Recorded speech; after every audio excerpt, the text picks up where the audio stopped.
Hey, it's Natasha, and my last video this week is about networking at these events. Now, there's different ways you can network, obviously at the conference, but what about before and after? So, the first night, there are a little bit of dinners and mixers, but it's the second night that's usually big because everyone's pretty much gonna go home the next day and they can stay out late as long as they want so that they're not tired for any workshops and they're their best selves showing up to those events. But the first one is mixers. So other vendors will host them.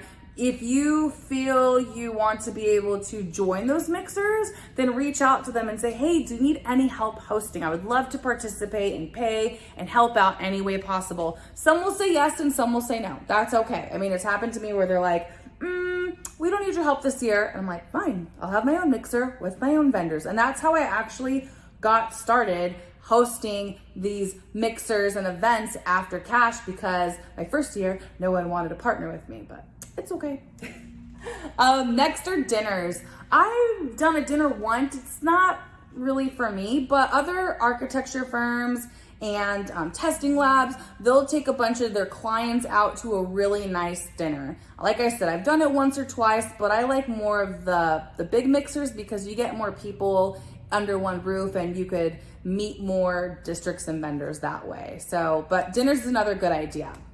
Last but not least is hosting. Like I said, you might be a new architecture firm, testing lab, project inspection firm, and you're like, no one really wants to partner with me. Well, then don't be scared. Try to host your own thing or keep asking other vendors if they want to partner because it's a pretty big bill. Every year at our mixing events, it costs about $10,000 for one night, couple of hours. But what do? We split that cost and everyone pitches in, and it's been very beneficial these past 2 to 3 years doing it that way. All I have to say is just partner with the right vendors when you do that and have a game plan and make sure everyone knows what they're doing and what clients they're telling so that it's the best mixer that you can host at C.A.S.H. I get very competitive in that. I'm like, we're gonna have the best party.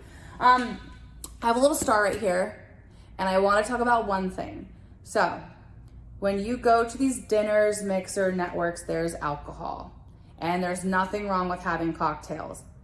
But I always tell people, other people are watching. So watch your alcohol consumption because if you are drinking in a way where it's going to cause some eyes to do this, don't be doing that. I've witnessed a couple years of some behavior go on and you do not want to be that person, especially when you go to an interview and there's a panel and they're like, ooh, I remember that person. They drink a lot at that networking event. I bring that up because I care about you and I want to help you and I want to make sure that you are having fun, but you're having fun in the right way. So at C.A.S.H, have a good time, but have a good time in a professional manner. And it's one of my favorite things that we do. It's always a fun and a good time. So if you have any questions about that too, always feel free to reach out to me. I'm here to help. That's why I'm making these videos because I want to be more of service to others. So have a great week.